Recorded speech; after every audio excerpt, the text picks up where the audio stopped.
ಕರ್ನಾಟಕಕ್ಕೆ ಮಳೆ ಬೆಳೆ ಈ ತೊಂದರೆ ಏನಿಲ್ಲ, ಶುಭ ಯೋಗ ಇದೆ.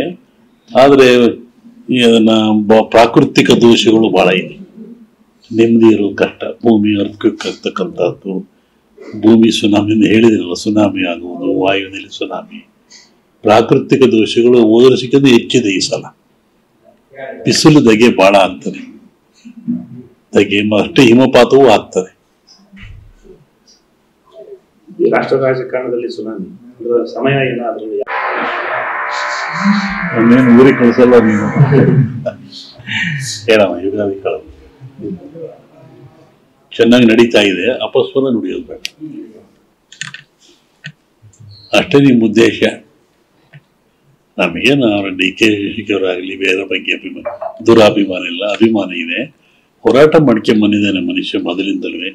ಎಲ್ಲರೂ ಹೋರಾಟ ಮಾಡ್ತಾರೆ ಫಲಕ್ಕೋಸ್ಕರವಾಗಿ, ಸಿಗಲಿ ಅಂತ ನಾವು ಹಾರೈಸ್ತೀವಿ. ದೇಶಕ್ಕೆ ಈಗ ಕೊರೋನಾದಂತ ಮತ್ತೆ ರೋಗಗಳು ಏನಾದ್ರು ಚೀನಾ ಮತ್ತೆ ಹೊರಗೆ ಬಿಡ್ತಾ ಇದೆ ಅಂತಕ್ಕಂಥ ಮಾಹಿತಿ. ಆ ತರ ಭಯ ಏನಿಲ್ಲ. ಪ್ರಾಕೃತಿಕ ದೋಷವೇ ಮತ್ತೊಂದು ಕುರಾನ್ ಆಗಿ ಬರುತ್ತೆ ನೋಡಿ ಈ ಸಲ.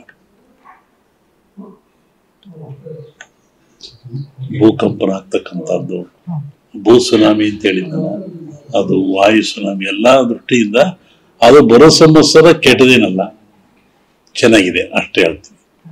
ಇದು ಜಾಗತಿಕ ಮಟ್ಟದಲ್ಲಿ ಹೇಳಿದ್ ನಾನು, ರಾಜ್ಯ ಮಟ್ಟದಲ್ಲಿ ತೊಂದರೆ ಏನಿಲ್ಲ.